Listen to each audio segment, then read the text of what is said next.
Hello everyone, আমি Pamela আর ও আমার husband Nayab. আমরা হায়দ্রাবাদে থাকি আর এটা হচ্ছে ফ্ল্যাটের সামনের রাস্তা। তোমরা যারা হায়দ্রাবাদে থাকো জানো নিশ্চয়ই এই টাইমটা হায়দ্রাবাদে বোগেনভেলিয়াতে পুরো ভরে যায়, যেটা কিনা দেখতে অসাধারণ লাগে। চাকরির সূত্রে আমরা দুজনেই হায়দ্রাবাদে থাকি। আমার হাজব্যান্ড থাকে অলমোস্ট 6-7 বছর ধরে আর আমি 2 বছর ধরে। আর আমাদের বিয়ে হয়েছে নভেম্বরে 2024-এ। আর এটা এখন আমরা যাচ্ছি গান্ডিপেটের সামনের রাস্তা দিয়ে।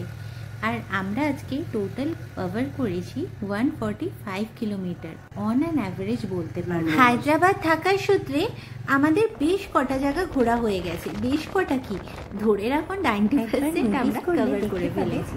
রাস্তাটা কতটা ইনক্লাইন, মানে আমার তো লাগছিল কি আমরা কোথাও পড়ে যাব না তো। হায়দ্রাবাদের মোটামুটি সব রাস্তাই এরকম। তুমি যদি জুবলি হিলসে যাও তাহলে তো এরকম রাস্তা তুমি পাবেই পাবে।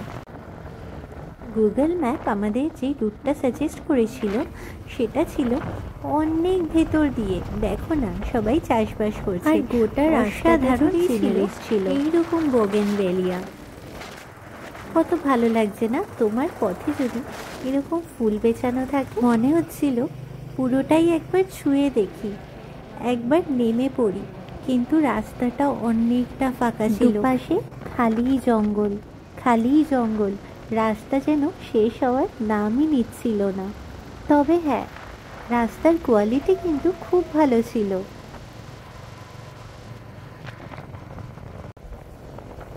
ওই যে দূরে টিলাটা দেখা যাচ্ছে, মনে হচ্ছে এই বুঝি পৌঁছে গেলাম। কিন্তু বিশ্বাস করো, তখনও আমরা 18 কিলোমিটার দূরে ছিলাম। আগে যেতে যেতে কখনো মনে হচ্ছিল একবার পেছনের রাস্তাটা দেখি, তাই পেছনেরটুকুও ক্লিক করে নিয়েছিলাম। মাথার ওপর সূর্যের রোদ কটকট করছে একদম, আর চারিপাশে ঠান্ডা হাওয়া, যেন মন ভরে যায়। দেখতে দেখতে আমরা প্রায় পৌঁছে গেছি।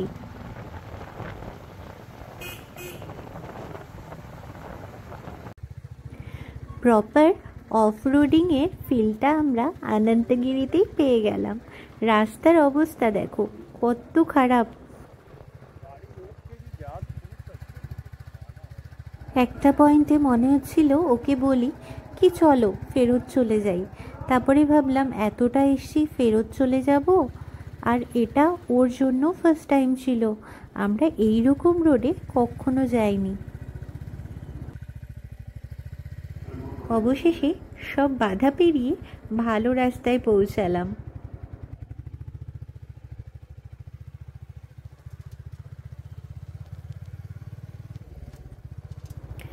দাঁড়াও দাঁড়াও, এখানেই শেষ নয়, এখনও এসে পৌঁছাতেই পারলাম না। এরপর আরও 4 কিলোমিটার পাহাড়ের ওপরে উঠতে হতো, যেটাও কিনা আমরা গিয়েছিলাম বাইক নিয়েই।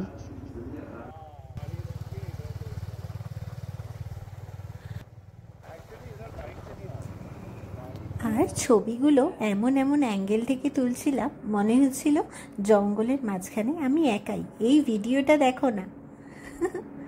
কিন্তু আমি একা ছিলাম না, আরও অনেক টুরিস্ট ছিল।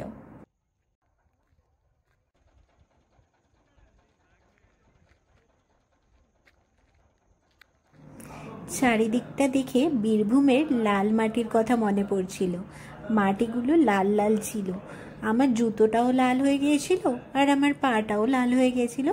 ওই আসছে আমার বরমশাই। এগিয়ে গেলাম ভিউ পয়েন্টটার দিকে।